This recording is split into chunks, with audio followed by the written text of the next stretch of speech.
So, hello again. It's your boy Fratello. I'm using these few days off between the years to record some videos, and I thought, in a lot of videos, especially collabs, where people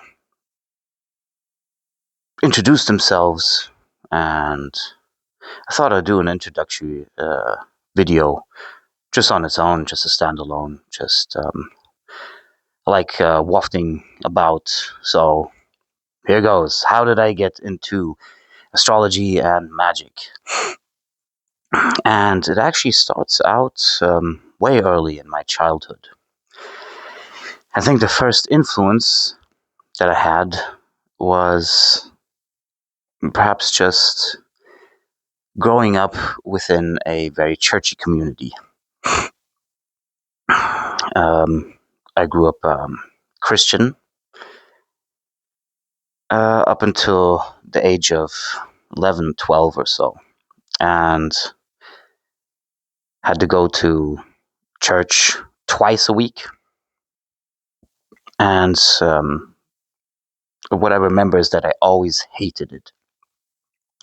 Every single moment I hated it. It was just so boring. And as I mentioned in a previous video, it was all just fake, and I knew it as a child already, this fake stuff. So, yeah, there was a funny story back then. They sort of like had a mic going round, and they were asking the children, what do you want to be when you grow up? Sort of like the implication here, what you gonna do for the church when you grow up? So, and everyone gave sort of like these answers that everyone was expecting. I'm going to be a missionary, and I'm going to convert an entire country. Yeah, right. Yeah, and I'm going to be a housewife and bring up our children as good little Christians, and so on and so forth. And I was a bit honest as a child, let's put it like that. I think a lot of children are honest. And I do believe those children thought being honest too. Funny enough, many of these children, if I look at them today, obviously the same age as me, not many of them are in that church anymore, and don't give a flying F about it. But yeah, the mic was passed to me, and I just said, I will not be here. And I'm like, what? What? Yeah, I will not be here. It's always so boring here. I'm not going to be here anymore.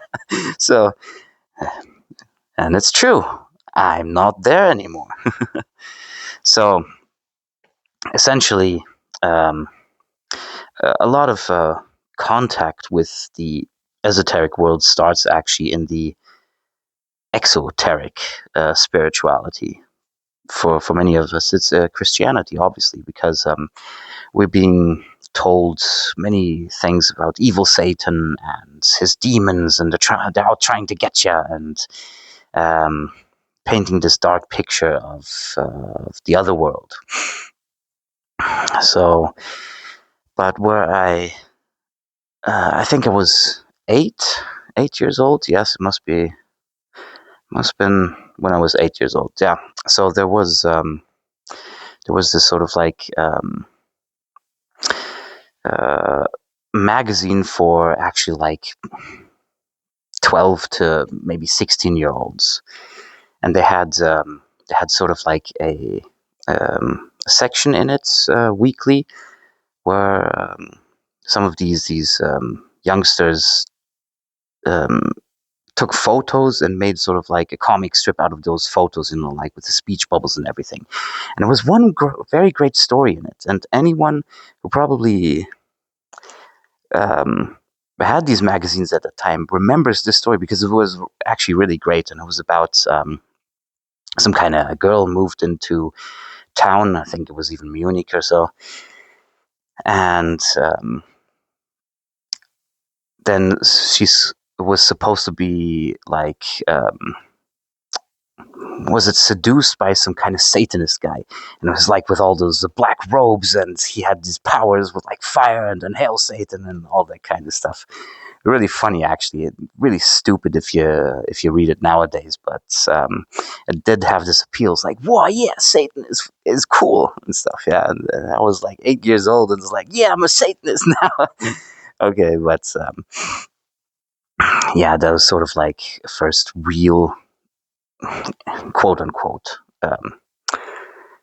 contact with that. So, um, I mean, in a philosophical sense, but where it really kicked off and where it really stuck with me was when I was 12.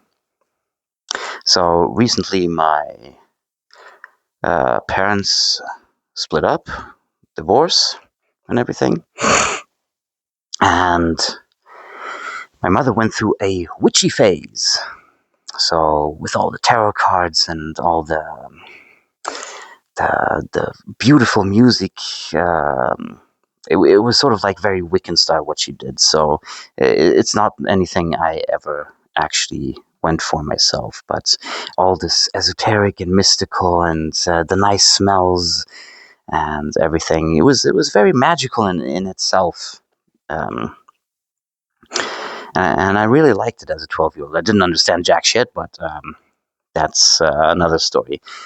And the thing was, there was in one of those books that she bought. I can't find it for the love of my life, but I know exact. I don't need the book because I know exactly the ritual how it goes.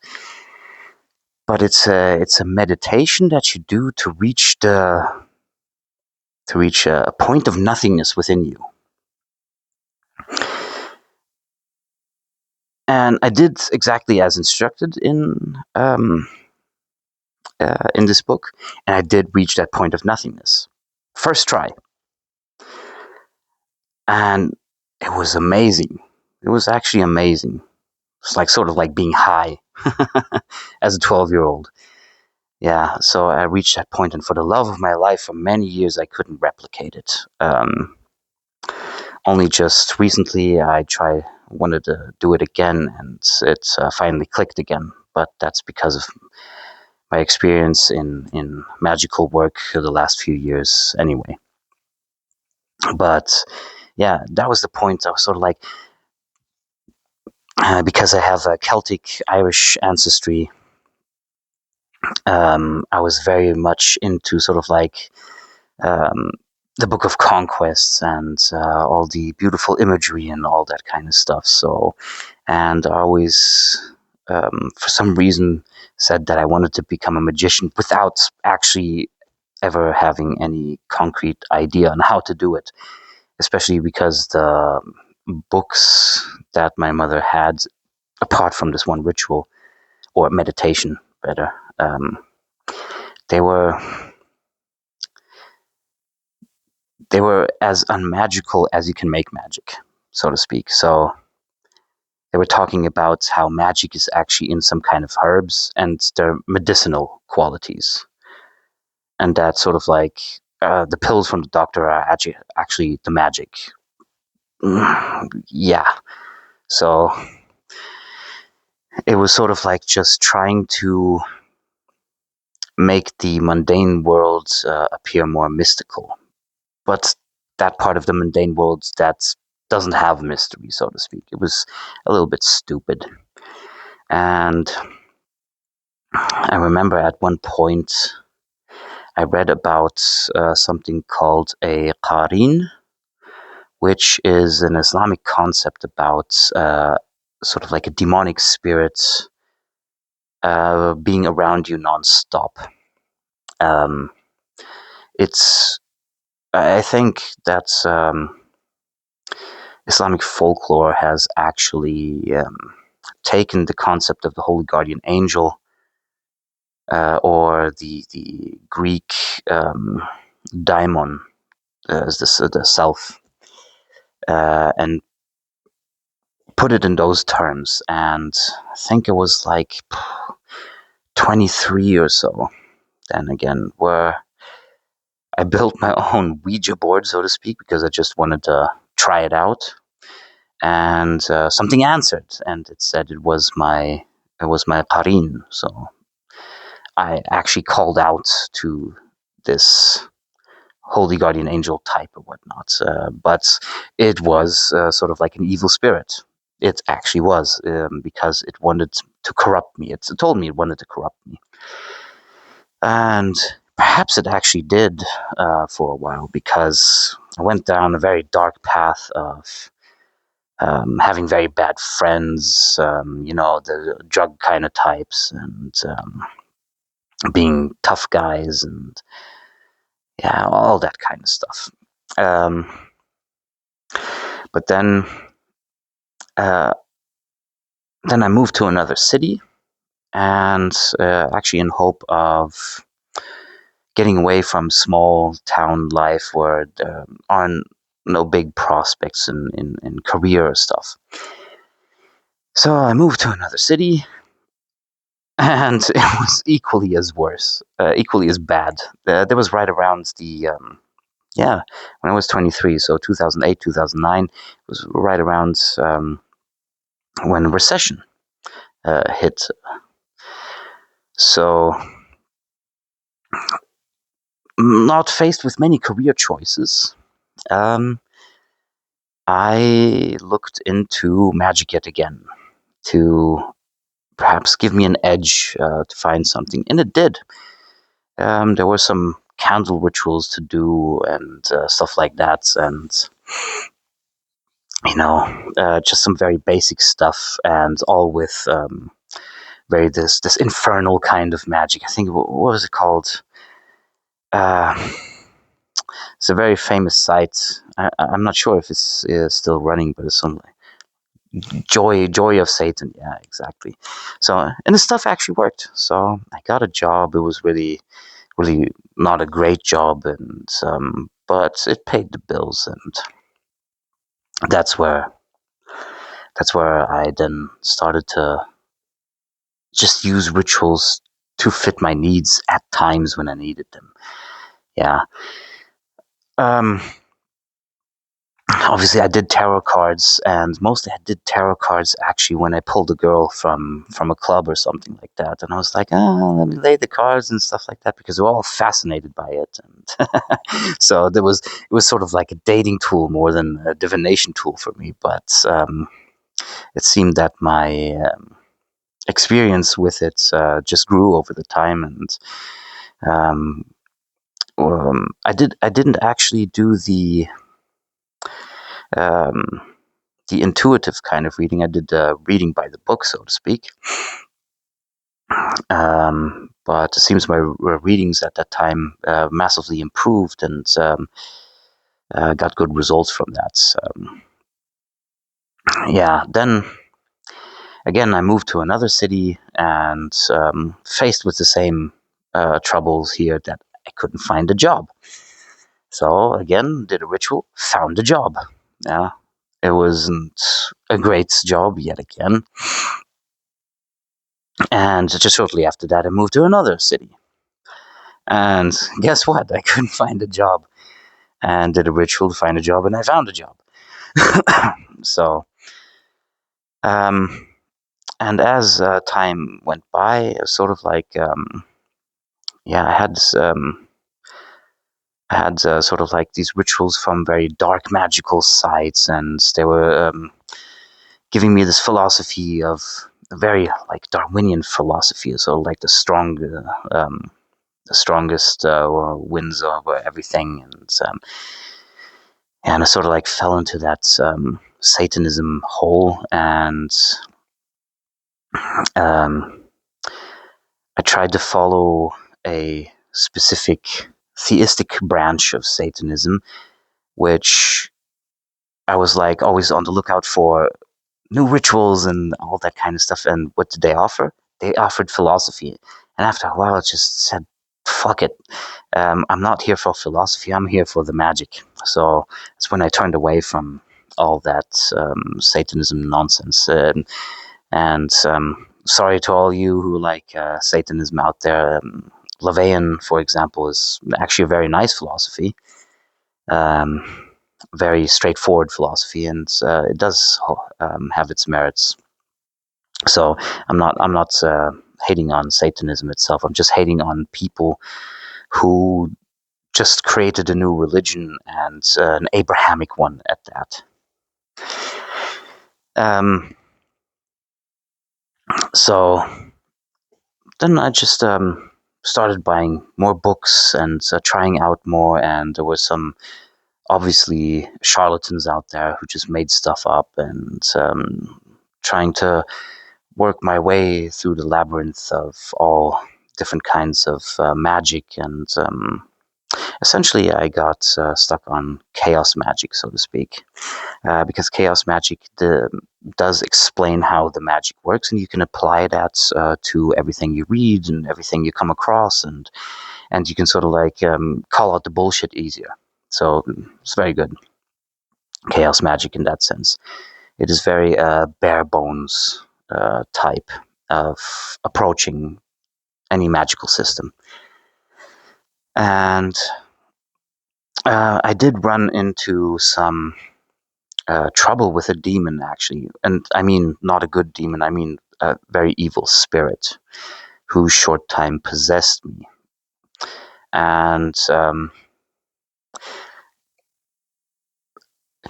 being possessed by a demon, even for a short time, is like the most horrifying experience you can have. And I'm not encouraging anything here, quite the opposite, but being in that state where say death is preferable.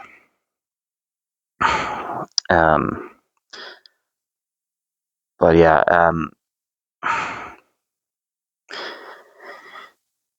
yeah. So I had trouble with this one demon whom didn't find me as a host very suitable. Actually, thank goodness. I was actually too much of a good person without patting my own shoulder here, but like I said, I wasn't suitable for him. So he left me, but he berated me anyway. So he was around me, and I had to get rid of him. And how did I get rid of him? I got rid of him with the powers of ancestral deities. Odin, Thor. It was in particular Thor who got rid of him, but that's how I got interested into to the ancestral ways. Very lightly so, I might add. I was still very much into chaos magic. I still am, obviously. But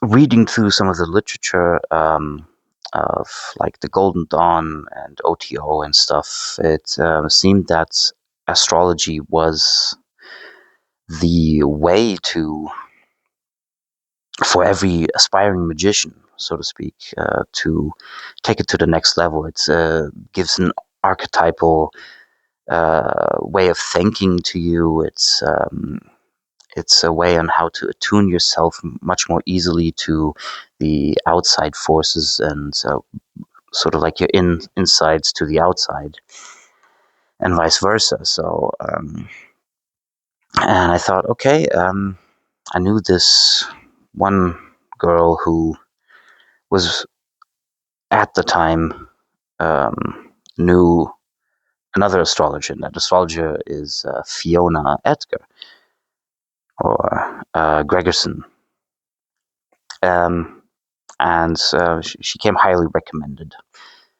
So I said, okay, I got money in the bank account, let's go for it.